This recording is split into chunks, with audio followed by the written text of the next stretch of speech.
So every year, if you're a careful reader of the bulletin, you'll see that the nominations committee in our church invites church members to recommend names of people as potential elders, deacons, or deaconesses. The question is, of course, on what basis would we ever recommend someone?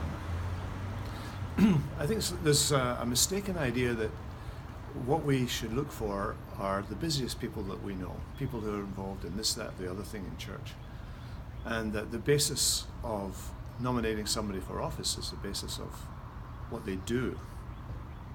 It's interesting that in the Bible, if you want to know what kind of person to look for, you would look at 1 Timothy chapter 3, for example.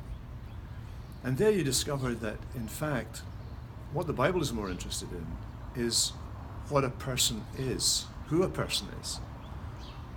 And the kind of questions that we need to ask on the basis of 1 Timothy 3 are, what's this person like with their family? Do they have the respect of their family? Do they have the respect of the community in which they live, for example? Do they have a good reputation among those that are outsiders, it says? So how are they in their business life? Do they have a good reputation, the way they conduct themselves in their business and their interactions with people at work? Do they, even their non-Christian colleagues or employees, regard them as people of character and people of integrity? Are they hospitable?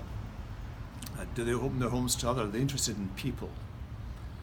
You don't want somebody who's an officer of the church who disdains people or is not interested in other people. You'll know people like this. You'll recognize.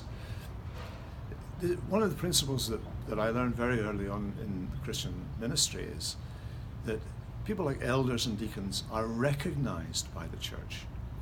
They're the kind of godly people that you want in office.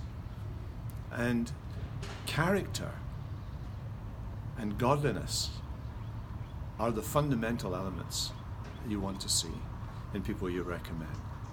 So do pray about it, and do keep your eyes open.